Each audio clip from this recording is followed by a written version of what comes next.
Esse poderia ter sido o experimento mais revolucionário da história, onde um scanner especial conseguiu separar a alma do corpo físico e em uma câmera ela era condensada por 7 dias, e só então o processo estava finalizado, e assim nascia uma terrível arma espectral que em pouco tempo saiu do controle e começou a destruir tudo o que tocava. Nem tanques de guerra escapavam, e a pior parte é que ninguém podia enxergá-las. O olho humano não era capaz de detectar a presença daquele inimigo mortal que em questão de dias deixou a cidade em ruínas, mas as incursões do exército continuavam, e um soldado usando óculos especiais acabou dando de cara com um espectro, e aquele primeiro contato deixou o militar apavorado, e quando ele colocou os óculos novamente, o espectro avançou contra ele, e o soldado mal teve tempo de gritar e acabou morrendo instantaneamente. Aquela morte brutal evidenciava o poder destrutivo dos espectros que foram exaustivamente estudados pelos cientistas que acabaram descobrindo que suas vítimas tinham os órgãos internos congelados instantaneamente de maneira inexplicável. E isso fez até alguns acreditarem em fantasmas,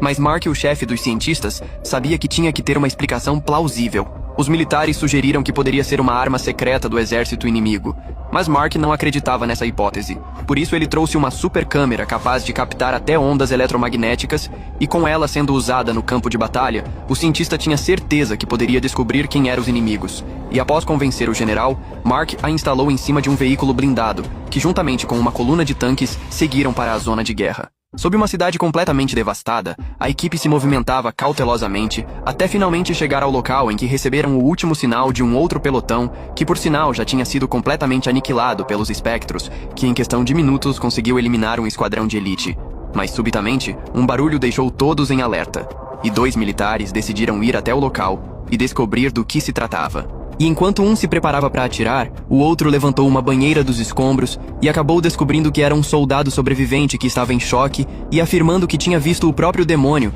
E quando os militares chegaram ao andar superior e viram dezenas de corpos no chão, eles puderam compreender o motivo daquele homem estar em choque. Um dos homens decidiu investigar mais a fundo o interior do edifício até que de repente uma luz branca chamou sua atenção. E de dentro do tanque, Mark também pôde vê-la, e o militar imediatamente começou a disparar a esmo, e no momento seguinte, um espectro atingiu o homem e o matou no mesmo instante. E percebendo o eminente perigo, o capitão ordenou que o pelotão se reunisse no último andar, mas os espectros atacaram antes e sem esforço começaram a massacrar os soldados que mal sabiam de onde vinham os ataques. Com a situação fora de controle, Mark sugeriu a imediata evacuação. Mas uma das cientistas queria mais informações sobre os espectros que estavam aproveitando aquele momento de hesitação para continuar assassinando os militares que estavam completamente às cegas e enfrentando um inimigo que matava apenas pelo toque, e só depois de perder a maioria dos homens, o capitão ordenou a evacuação do prédio. Mas já era tarde demais, e os militares foram